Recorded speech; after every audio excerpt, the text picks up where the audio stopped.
BPSC परीक्षा प्रश्न पत्र लिखेबाक विरोध और पटना डीएम के बर्खास्त करबाक मांग के लौक एआईएसएफ होगलक बिहार सरकार का पुतला।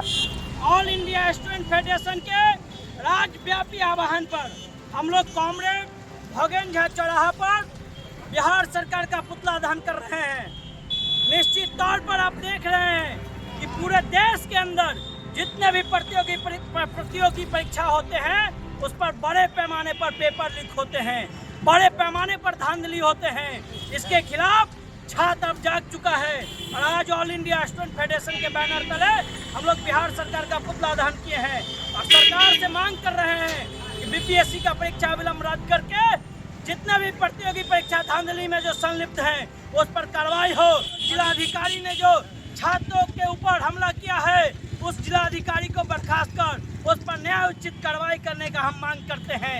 शरद कुमार सिंह, राष्ट्रीय सचिव एआईएसएफ बिहार। छात्र एकता जिंदाबाद जिंदाबाद जिंदाबाद। नीतीश मोदी होश में आओ, होश में आओ, होश में आओ। प्रतियोगी परीक्षा में धांधली बंद करो, बंद करो, बंद करो। प्रतियोगी परीक्षा में धांधली नहीं सहेंगे, नहीं सहेंगे, नहीं सहेंगे। इंकलाब जिंदाबाद जिंदाबाद।